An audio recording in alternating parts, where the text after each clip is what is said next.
you doing today? I missed you. We're back out here trying to work on stuff. And would you look at that? The Trans Am is not on the hoist anymore. We got that Ford up on here. So, again, let's do a real quick recap. We got an old square body Dodge frame and driveline. So the motor, the transmission, and the frame itself. He actually wants to keep that frame, the axles, and the motor and transmission, but he's not really into the Dodge body. So we're gonna put this Ford body on it. Now, what I did do was I ran over to the hoist here and I set it kind of close down where I think maybe it's gonna end up being. Now, the chassis underneath here is not squared up. It is not sitting perfectly straight to the body.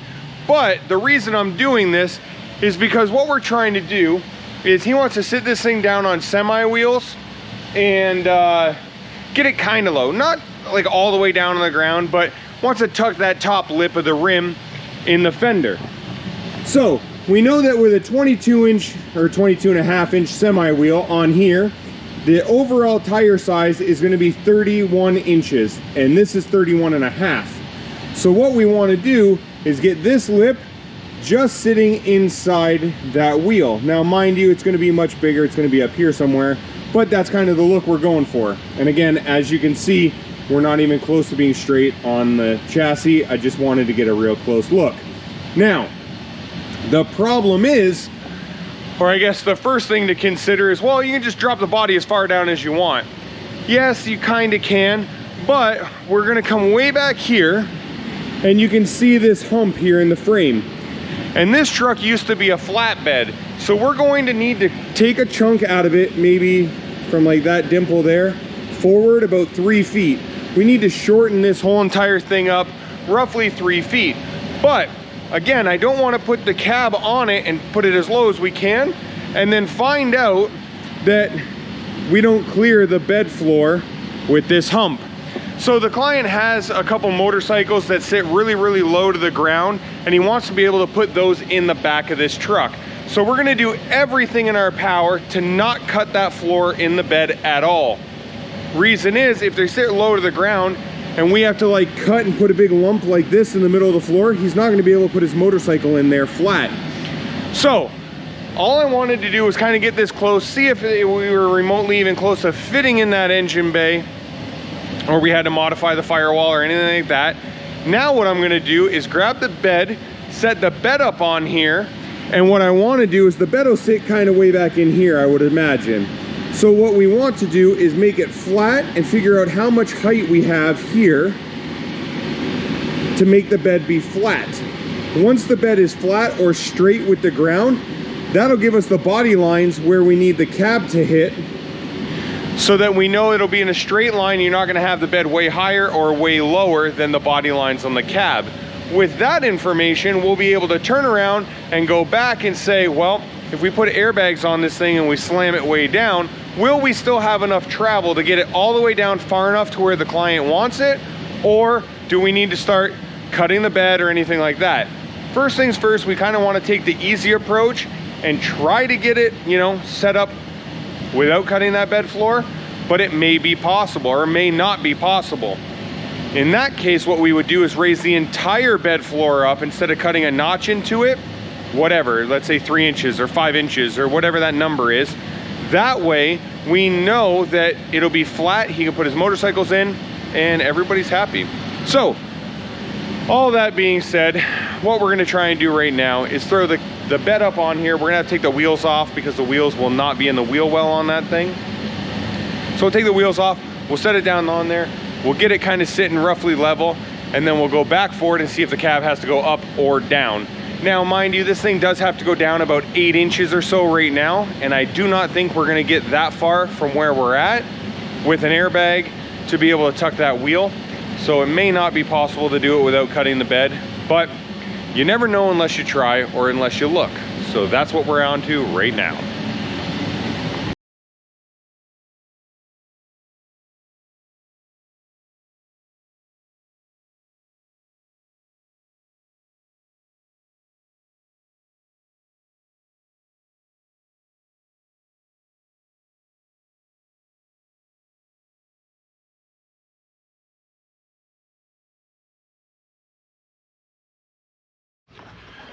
So what I did was chop off, customer left the two firewall body mounts in place. Just cut those out of the way as they were hitting the frame. They were too narrow. So those are gone now, and this is about as far down as I can get this thing with the engine still under the hood. You can see the fan there over top of where the stock rad would be. So this is a small wheel. It's 16 inch, and we're gonna go to a 22.5. So if you measure up from the center here, you're roughly 11.25, which puts me right to this word. I don't know if you guys can see that, the lettering on this tire, which means for us to get the body down to that lip, which is what he wants, we need to drop just about 7 inches. Now, 7 inches may not seem like a ton, but it is quite a bit. And we're gonna have to do that all out of the suspension. If I wanted to bring the body any lower, the problem is we are going to have to cut the junk out of this bed floor. And as you can see here, I have a 2x4. Let me see here if I could jump underneath. There we go. So I have a 2x4 there. You can see kind of the nice color. I got a 2x4 there that's stuffed in the between the body and the frame right now. That'll give us enough room for a nice energy suspension mount. And you know, if you got to run a wire or whatever, you don't want it sitting right down touching. So we're going to leave that 1.5 inches up. Now the bed here, I can make it work. So those body lines line up pretty well. Now coming back, I do realize that we haven't cut this out and moved it forward yet, but the bed is sitting right down on there. So if we come way back here and look, the bed is up on, I don't know, probably 4 inches in the back compared to where it is in the front. So we can't drop the body any lower. And we also know that not only by the bed, but we know that by up here in the engine bay. So you can see here, there's this pinch weld right there that runs across, and we only have a couple inches, about 2.5 inches between the top of the valve cover and there. So if you wanted to do any maintenance or anything like that on this engine, it's going to be really tight right now. If I went any lower, you'd be pulling the cab off every time you need to do something to this thing. So let's just take another quick peek. As you can see here, the fan on this engine is actually almost flush with the top of this rad. So I'm hoping we're going to be doing an electric fan, but we also don't have a ton of room. If you come here and look, I'm right tight in here. You can see just that maybe 1 inch gap between the stock fan and the rad, and we still need an intercooler and everything else up here in the front. So, you know, space is pretty thin. So I think this is as low as we can go with the body, at least in the front. The rear, I think I might be able to get another 1/2 inch or so out of, and maybe that'll cheat us a little bit for the bed so we can drop it down a little bit further. Now, one cool thing about it is if we only need to go 7 inches here in the back, if you look here between the axle and the bottom of the frame, if I was to move this stock hoop here forward, we have 10.5 inches from the axle to there. So we do have enough here without having to cut this and go higher to get this thing sitting, at least in the rear, exactly where that client wants. So with all that being said, yet again, I guess it's kind of rambling a bit in this video, but with all that said, now the biggest priority is to try and get the body square on the frame. As you can see, this front corner needs to go back this way to center that wheel in the wheel well. And once we do that, we'll be able to start mocking up some body mounts and get it kind of close. Oh, this one's not too bad. So you can see here, we're getting pretty close here on this side. So it looks like this front corner there needs to slide forward, and we'll be in half decent shape. Now we do have lots of room left to right here because this is an inline 6, but as you can tell here, once that wheel wants to start coming up, we may lose this part of the fender. We may have to come from this area here all the way across and down. That way that tire can go higher and we can get the body to sit down lower once you air this thing out. So those are a couple concerns that you know, we need to address, but you can't do any of that until you get to this point. So here we are, and yeah, we're gonna keep motoring. So we took a bit of time there and got the body set straight on the frame. So what we did was measure from the frame rail over to the side, front and back. That gets us in line with it this way. And then we measured to get the wheel, the front wheel, in the center of the wheel well opening. So this body is pretty much where we want it now. Problem is, we need to drop this about 7 inches to get it down to the point when he's aired out that he's going to tuck the top of the wheel like he wants. But the shape of these inner fenders, as you can tell here, this is all one piece. So that piece there, this piece, and this piece. But from the top of the tire to this top point here is only 4 inches. So what we're going to do is chop this out just below this radius here. And then that'll give us a spot that, you know, you have all these bolts, 1, 2, 3, 4 back there. We'll be able to come off that straight and then straight down to make a new wheel well. And that'll give us the added clearance that we're going to need in here so that when he goes to air out, the tire can tuck up even higher. So the plan right now is to strip all the battery trays, the wiring, move all that stuff, that rectifier. Same thing over here, strip all this stuff out so we can come back in, chop that thing off, and yeah. Once we know where that's going to be, we'll pull the bed back off of it, lift it up on the hoist, and we will start making body mounts.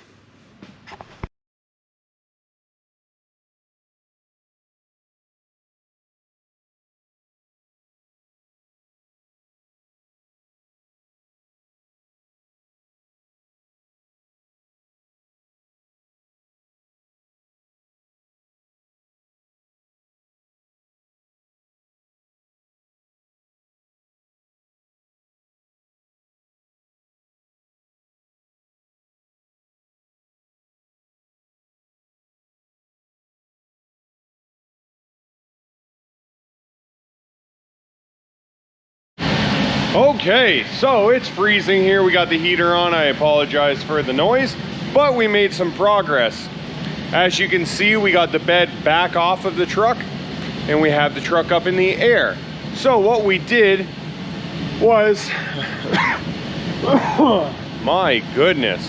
What we did was lay the bed on here and it sits up over top of that hump right there. I made the bed go flat, measured the distance in my body line to be 3 inches. 3 inches is fine because I can move the bed down about 4. That's not gonna give me a ton of room for a body mount, but I can do about 4. So we should be good to mount the body where it is here, height-wise, or the cab I should say, height-wise. Next thing I wanted to do was get the frame perfectly level. So the frame right now is perfectly level front to back and left to right. And that's important because now when I level the body, I know that the body is going to be straight to the frame. You're not gonna have it, you know, passenger side low or front low or whatever. So all that being said and all that being done, it took a little while. Now we measure front to back this way, make sure that we're sitting on the chassis square. We measure side to side this way. Then we level front to back, side to side. It takes a while because every time you tweak one of those numbers, something else spits off, right? So this is exactly where we want the body to the frame, but this is at full droop, or this would be fully inflated on the airbag. So right now the wheel is perfectly center in the wheel well front to back. What we want to do is make sure that when this thing goes up, it doesn't kind of arc forward or arc backward. And that's going to be important because when it's at ride height, you want the tire to be in the center of the wheel well because that's where most people are going to see it. If you did it, or if you left it like this, if you go down to ride height or down even further to fully compressed or all the way down, and this wheel moves back, let's say 3/4 of an inch, it's not going to be centering the wheel well, and every time you have the truck down and trying to look cool at a car show or something, it's not going to be in the center, which is kind of goofy. So what I'm going to do now is, let's spin around here. So you have okay, so what I'm going to do now is, you can see here the coil spring right there, and you can see right here this little bullet shaped bump stop. So what happens is that bump stop hits this lower control arm, and that's all the way up, or as far up as this can go. and that's 4 inches. So we know that trying to get the cab down or the body down to where he wants it, we need 7 inches. So we're not going to be able to get it with that factory bump stop in. So my plan is to go ahead and cut this coil spring out. We're going to leave the driver's side in. We're going to come over here, cut this passenger side completely out. And then what I want to do is lift this tire up like this. And we can measure, does it move forward or backward when it goes through its arc? And then also when it's at ride height, which, like I told you here, was 4 inches right now at full droop between the bump stop and the lower control arm. So that means ride height is about middle of that, so 2 inches. So what we're gonna do is lift this thing up to the 2-inch mark. We're gonna take a look, see what we can do. Maybe we can trim this down, I'm not sure. I don't have the bag kit yet. The client has it still. So, you know, we're kind of just throwing stuff at the wall to see what sticks at this point.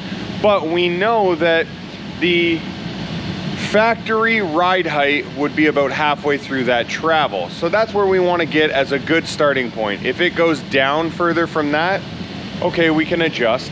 And, you know, it's not really going to go up because it's an airbag kit to lower the truck. So if we come under here now, in the back of the cab, this right here is your rear body mount. This is as far back as we can get. So it used to go to this cross member, but now obviously we're, I don't know, 6 inches or so in front of it. So we're gonna build a new cross member here that'll mount to this lower, or this rear one. We'll take this cross member out completely. Moving up forward here, just behind the front wheel, this is again the factory body mount. So we're gonna cut this one right off, get rid of all these bushings and everything, and we're gonna make a new body mount that comes up the side of the frame, across, and we bolt through it kind of like it is now. And then moving forward even further, I just have these little adjustable pads here, but we need another body mount right here. So this one will come up and kind of come out. All that being said, I can't get any lower on this thing because as you can see right here, I can't even get my finger in there. So we have about, I don't know, ½ an inch or so of clearance. And I just want to make sure that the body is down as far as we can get it without running into huge interference issues. Now we're gonna have to try and stuff the suspension up higher to get the look that he wants. But that's where we're at, that's what we're doing. Let's go ahead and get that coil spring cut out.